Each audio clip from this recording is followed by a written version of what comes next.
Yung mga tanong nyo naman po, no, na gusto nyo itanong sa akin sa PM, dito ko na lang po talaga gagawin. Pasensya na po kayo kung talagang hindi na ako nag-a-allow ng mga messages ninyo dahil I need time to rest. I need time to relax po. Talagang ito mga nagdaang mga araw, ramdam ko na yung pagod ng katawan ko, tapos minsan gabi pa ako nakakatulog. Napagalitan na nga ako ng asawa ko dahil minsan gabi na ako nakakatulog. Dahil minsan talaga may sinasagot pa ako mga tanong na nakaka-apekto na rin po talaga sa katawan ko. No, pero hindi man po, dahil na hindi ko po kayo sinasagot o hindi ko na po kayo pinapahintulutan sa PM, ayaw ko na po kayong tulungan. Dito na lang po sa YouTube channel ko, mag-comment na lang po kayo kung sakasakali mababasa ko. Kasi nga po, yung oras po ng trabaho ko is malaki yung kinukuha sa akin. Kumbaga 8 hours po at ordinary empleyado lang po ako ng isang pribadong kumpanya, no? Ilinawin ko lang po yung mga tanong din po ninyo tsaka yung mga gusto niyo malaman. Dito ko na po sasagutin sa YouTube channel ko. Magandang araw mga ka-Johnny. Alright, maglalabing lang po sana ako sa inyo.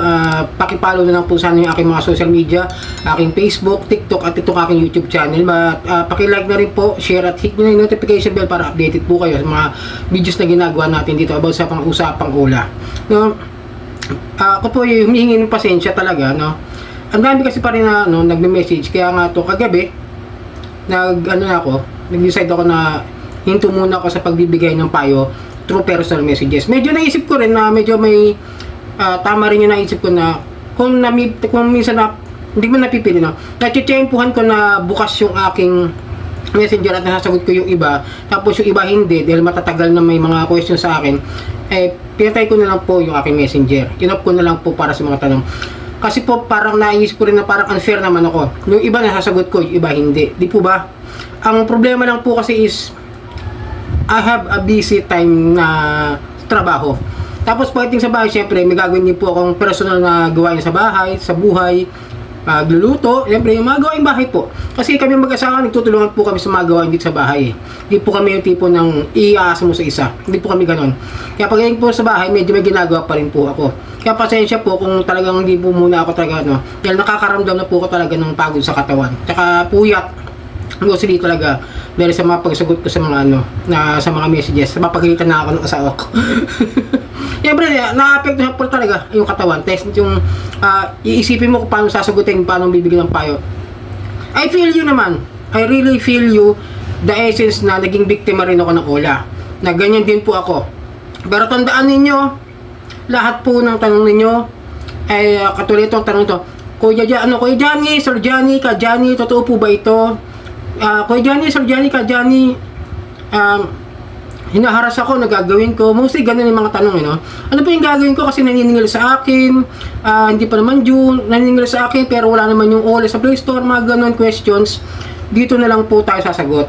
Ngayon pwede na lang po. Ngayon kasi minsan nasisingit ko yung mga magagandang balita at yung mga ibang update about sa OLA. Kaya po mas inuuna ko yon dahil nga mas kailangan nyo yun. Mas kailangan na malaman ninyo. Then sa mga sagot, sa mga katanungan ninyo, paminsan-minsan sasagutin ko na. Dapat nga meron akong ganito yung questions and answers, no? Pero dito ko na lang po kayo masagutin. Medyo pa rin po. Medyo nihilo pa nga ako Galing po kasi ako sa Quiapo.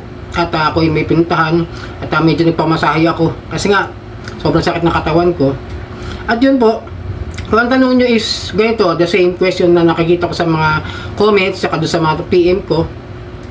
Sir Johnny, totoo po ba ito? Ngayon, kung tinatanong sa akin, totoo ba yung mga sinasabi nilang pakakasuhan ka, padadalhan ka ng ganito, papadalan ka demand letter, pwede naman po nilang gawin lahat yan. Pwede po, maaari po talaga nilang gawin yan. Pero the question is, the real question is, gagastos ba sila para gawin yan? Di ba? Hindi sila gagastos. Magte-text lang yan, magme-message lang yan, mag-i-email lang yan. Kasi nga, naniningil lang po sila. Ang gusto nila, pera. Hindi nila kailangan gumastos. Ayaw nila maglabas ng pera. Maglalabas sila para gawing pampain sa atin. Sa mga mangungutang dito sa mga ulan na yan. Yan po ang purpose talaga nila. Pero kung sasabihin yung, dapat di ba may nagpapadala ng mga grocery, pero naka-COD o cash on delivery. Ibig sabihin nun, wala siyang ilalabas. Ikaw yung dapat maglabas para ma-intimidate ka, para mainis ka. Yun po yun, ganun po yun. Ngayon, kung sasabihin nyo na may pupuntang pulis, meron judge yung mahahakot ng kaso ko. Wala! Hindi totoo yun. Bawal na bawal makialam ang pulis sa mga ganitong klase ng mga ng ginagawa ng mga ola. Harassments yan kasi pag sinabi may kasamang pulis para lasingin ka sa utang, pananakot po yan, threat po yan. Dahil dapat po pinapadala po kagad sa small claims. Dahil sa civil case po yan. At walang kinalaman ng mga pulis ang NBI sa kaso mo sa civil case. At wala pong nakukulong. Sabi ko kasi nung una, di ba, yung huwag kayo matakot sa mga ola. Sila mas takot sa batas natin. Kasi sabi niyo, pagka ang mga tao mayroong criminal case sa mga hindi pagbabayad ng utang, sabi ko sa inyo, yung city jail ng mga LGU, ng local government unit, lahat yan punong-puno sa dami nating may utang na hindi nabayaran. Mark my word. Kaya sabi siya, huwag kayo matatakot. Kung gagawin nila yung pagpapadala ng ng mga kung ano-ano, picturean nyo. Kunin nyo yung mga kailangan nyo makuha doon sa nagpadala. Alamin nyo kung sino yung nagpadala. Ganun po. At ngayon, kung reklamo ninyo, anong dapat kong gawin sa harassments? Diba? Ganun na nakikita ko sa mga tanong sa akin sa PM Muslim mga ganun talaga Ang pinaka-the best na gawin ninyo kapag may harassments, pumunta kayo sa PNP o sa NBI, Anti-Cybercrime. Yan ang pinaka-best way. Then maghanap kayo ng taong makakausap ninyo na maaaring makatulong sa inyo, mga pag-aan ng loob ninyo. Kung wala man kayo mahanap, dito, andyan si Boss Rai. Diba? Andyan ako. Dito, pwede man sa YouTube ko channel. Manood kayo sa ibang mga Ola Defender na gumagawa ng ganyan, nagpapaliwanag na kung totoo ba yan o hindi. Sa by their experience. Pero ako kasi, siyempre magkaiba kami ni Boss Rai ng sitwasyon. Si Boss Rai kasi, lending collector yan. Ako bilang victim, gano'n din na Pero siyempre, iba pa rin yung point of view namin pagdating sa sa mga naranasan. Kasi kung sasabihin yung natatakot kayo na totoo ba napupuntahan ko sa bahay, isa yan sa mga pinakatanong lagi sa akin pumupunta ba yan sa ganitong lugar, sa ganyan lugar? Ako napuntahan, kaya sasabihin ko sa inyo totoo. Ngayon kung may magsasabi yan na hindi totoo, nagpupunta yung mga Ola agent, hindi kasi nila naranasan. Hindi nila na-experience. Kasi, nasa probinsya sila. Mostly sa mga nagkukwento dyan, mga nag-Ola Defender, Ola Victim Defender, mga hindi nakaranas na pinuntahan yan. Kaya nga sasabihin nila, hindi totoo. But, for the real talk, pag taga-NCR ka, tulad ko ako napuntahan, sabi may mga videos ako dyan na pinakita ko yung tarjeta na papel. Diba? Pinuntahan ako ng Digido. Si Billy, pupunta, may nakita na ako. May nakita na ako nag-post na talaga nagpunta na sila. May ebidensya na ako na nagpupunta talaga, nagpipill visitation. Pero mostly NCR lang talaga. Pero kung sasabihin nyo pupunta sa mga malalayo, ang pinaka legit na pinupuntahan ng Digido, ng ibang Ola na hindi naman masyado nangaharas, Metro Manila, Bulacan, somewhere in Cavite, mostly Rizal, kasi yan ang mga pinakamalalapit. Yung sa Rizal kasi, yung sa Digido, andyan lang sa Cubao yung opisina niyan. Ano lang yun. Tapos kaya malapit lang kasi mayroong terminal ng mga jeep dyan sa may baba ng Cubao na yan, malapit sa kanila. Kaya nakakapunta yan sa Rizal, mostly. Then sa Bulacan, meron ako na kasi malapit lang din, isang sakayan na lang din ngayon yun. At bababa ka lang ng ito sa North EDSA, SM, yun na, may mga sakay na Bulacan dyan. And then sa mga parte ng Cavite, na medyo malalapit, yung mga katulad ng mga unahan, pero may time na pupunta rin sila ng Batangas. Pero kung sasabihin kasi ninyo na Visayas, Mindanao, last year, meron ako nabalitaan na nagpupunta sila ng Cebu. Pero ngayon, wala na ako nababalita. Siguro dahil lugi pa sila sa pamasahe. Kasi wala naman silang opisina sa Digido, Digido sa Cebu Wala akong nababalitang opisina dyan. Maaari yung mga work from home ng mga empleyado nila na pumupunta ron. Pero ngayon wala na. Kasi wala. Wala na ako narinig sa Visayas, sa Cebu. Yun ang matas ko narinig last year Pero ngayon wala na.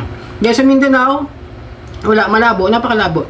Tandaan nyo kung kayo taga-NCR, depende rin sa utang ninyo. At depende rin sa lugar ninyo kung okay bang puntahan o hindi. Kaya kung medyo alam niyo na yung sabihin ng squatter, di ba? Mga squatters area, yung mga medyo urban area na medyo, alam niyo na parang pangambang puntahan, medyo mag-aalanganin yung mga yan. Depende po rin niya. Susubukan nila tingnan yan kung okay ba o hindi. Napuntahan at singilin yung tao. Pag-aaralan din nila yan. Kaya kung sa amin, kung ba't ako napuntahan, kasi yung lugar na yun, dito sa Valenzuela, wala masyadong gulo rito eh. Kaya yung mga tao madaling mahanap. Kasi nga, pag nagtanong ka lang dito, tuturo ko talaga kagad eh. O, ganun. Kaya kung talaga mga legit na lending collector kayo, mag-iiwan lang naman kayo ng mensahe kung okay lang ba na singilin o hindi. Ako, napuntahan din na iyon. So, yung iyon, number 1, din sa akin yan, talagang pupunta. Si Home Credit yan na nationwide. Kasi may mga opisina sila sa lahat ng sulok ng Pilipinas. Kaya talagang maaari kang puntahan yan. Yun lang. Ngayon nga, sabi ko sa inyo, kung nakikinig kayo sa mga yun, wala kang magagawa. Na pipilit nila hindi nagpupunta. Hindi kasi nila naranasan. Ako, ipupunta ko lang sa inyo dahil nga naranasan ko. I have evidence. Ewan ko doon sa nagkukwento. Yung iba. Ako, may mga ebidensya. Kaya sabi siya, lahat ng ginano ko rito, may mga background na screenshots ako, tsaka hawak ko yung mga, mga kusang site, tsaka yung pinapakita ko sa inyo, mga demand letter na nasa akin, di ba? Kaya nga yung sasabi, yung mga demand letter na tatanungin nyo, kung totoo ba yan, depende yan kasi kung ang email nila, may mga harassments na nakalagay. Kunwari, sasampahan ka ng kaso estafa, sasampahan ka ng kasong small claim, sasampahan ka ng sasampahan ka ng fraud o dahil sa hindi mo pagsagot sa mga tawag mo. Kung ganyan yung mga demand letter na binibigay nila sa inyo, huwag na kayo maniwala. Kasi ang kailangan lang sa demand letter yung utang ninyo, yung principal amount, tsaka yung mga interest na kailangan nyo bayaran. Yun lang ang dapat ilalagay sa demand letter. At kung kailan nyo dapat ito bayaran, at kung kailan nyo dapat kausapin yung kolektor o yung kumpanya, parang ganon siya para masabing legit. Ngayon kasi pag nanonood ako sa mga attorney, sa mga kay Attorney Libayan, sa Respicio.co law firm, kila Mix Dugrales, kila Attorney Maymay, ang dami ko pinapod, kila Shield Jokno, karamihan ng mga pinapod ko ngayon puro attorney. Kaya naiintindihan ko, sabi nga ni Attorney Libayan din, kahit ikaw lang mismo sumulat, kahit na sabihin mo walang notarian o something na basta maayos yung pagkakasulat mo sa paniningil, pwede mong gamitin yan. Ngayon sa mga lending company, syempre kukuha yan ng mga panotaryo. O kaya naman, kung sakasakaling wala kang kahit wala nga rin notaryo, okay pa rin, basta walang halong harassments din. Basta malinaw yung pagkakasulat mo na due and demandable na yung utang nila, kung magkano yung principal amount at kung magkano yung interest na kailangan bayaran at yung mga penalties na kailangan nilang bayaran. At yung po, legal po yun. Pwede pong gawin legal. Pero kung katulad nga sabi sa inyo nila, mukha nila okay peso, nila pera mo, sample ko lang, papadala ng demand letter, may harassment, hindi po demand letter yun. Diba? Hindi po siya demand letter. Threat po siya. Kasi sasampahan nyo ng kaso, bawal nga eh. Tapos sasamahan pa ng may kasama police tsaka NBI. Hindi siya hindi siya demand letter, threat. Yun po masabi. Kaya sabi sa inyo, the best way na kung anong problema niyo sa mga interest din, kung may problema kayo din sa mga interest, si SEC po ang bahala dyan. Google nyo lang po. Google nyo, search nyo paano mag-complain si SEC. Hindi lalabas naman po yun, automatic. Pag sinesearch, ko na nga, lagay ko lang yun sa description ko yung mga link ng paano mag-file ng complaint. Doon kayo magpunta. Kasi, hindi ko magawa yung screenshot ngayon dahil medyo may gagawin pa ako. Medyo may sabi ko sa inyo, kahit na ngayon nakaliba ko. Kasi nga, sumapakaramdaman ko talaga. Kaya naglimuna ako talaga ng ilang araw. Kasi gusto ko mapahinga sa trabaho. Sakit talaga yung katawan ko, sobra. Sobra naman panahon ngayon. Sobrang init, biglang ulan, di ba? Tapos sa gitna pa ako ng kalsada. Kaya yun po yung inaano ko ngayon. Kaya gusto ko makapag-relax muna. Pero sabi ko sa inyo, kahit na ganito, tinutuloy ko pa rin yung pag-alalay sa inyo, paggabay ko sa inyo, para kung sakasakaling gusto nyo na malinawan sa mga katanungan ninyo, dito na lamang po kayo sa comment section ko magtanong. And then, siguro gagawa ko na ng mga videos yun na lang po ang pinaka-the best way ko na magagawa. Para kahit paano naman makapagpahinga rin po ako. Paano naman po syempre, pag magkasakit ako, di ba? Hindi mas lalo kayo mas lalo tayo magkakaroon ng mas lalo hindi tayo magkakausap-usap kahit man lang sa video. Diba? Siyempre kung magkasakit pa, talaga pahinga. Ang pahinga na kailangan wala kong gawin para ma-relax ito. Kasi yung pag-iisip ko sa pagre-research mga kadyani, pag may time ako na mga sa trabaho ko, medyo naghahanap na ako ng pwede kong gawing content para maibigay ko sa inyo. Para alam nyo yung pwede nyong gawin, pwede nyong i-advise ko sa inyo kung ano yung the best way para magkaroon kayo ng ideya kung paano nyo haharapin ng legal. And then ito pa Yung mga babayaran, nga pala, yung mga binabayaran ba, dapat pa bang bayaran? Ngayon, syempre, ayoko nang magpayo na sasabihin, wag nyo nang bayaran. Parang naging against na. Pero kung nakapagbayad naman po kayo, okay na, wag nyo nang bayaran ng nasasabihin pati mga interest na sobra-sobra binibigay nila. Kung katulad naman ng example na nakapagbayad na kayo ng 5,000 at ang utang nyo is 5,000, huwag nyo nang bayaran yung sobrang interest na hinihingi nila. Ngayon, kung gusto nyo talagang ireklamo nyo sa SEC. At dagdagan nyo ng mga 15% kasi yun po yung nakasaad sa SEC na ibinigay po ng Bangko Sentral. Yun ang sundin nyo kasi yun yung nasa law. Yun yung nasa memorandum. Yun yung nasa batas. O di, kahit singilin kayo, pag nga lang, hindi nyo maiwasan yung harassment. Kasi kahit nga wala kang utang eh. Kasi si Bosser, di ba, walang utang. Si Sunshine Cruz, walang utang, siningil, hinaras. Diba, sabi sa inyo, mukutos kasi nila yan. Kaya kung ako sa inyo, kung may mga reklamo kayo, mas mabuting i-file na lang ninyo sa PNP o sa NBI, Anti-Cybercrime. Yun po ang masasabi ko sa inyo. Yun po muna ngayon ang magagawa kong video sa ngayon. No? Medyo pahingan po muna ako ulit. At bukas na lang po ulit hanggang sa susunod na video. Maglalambing lang po ulit. Pakipollow na lang po ang aking mga social media account. Facebook, TikTok at itong aking YouTube channel. At hanggang sa muli, sarang hamnida po.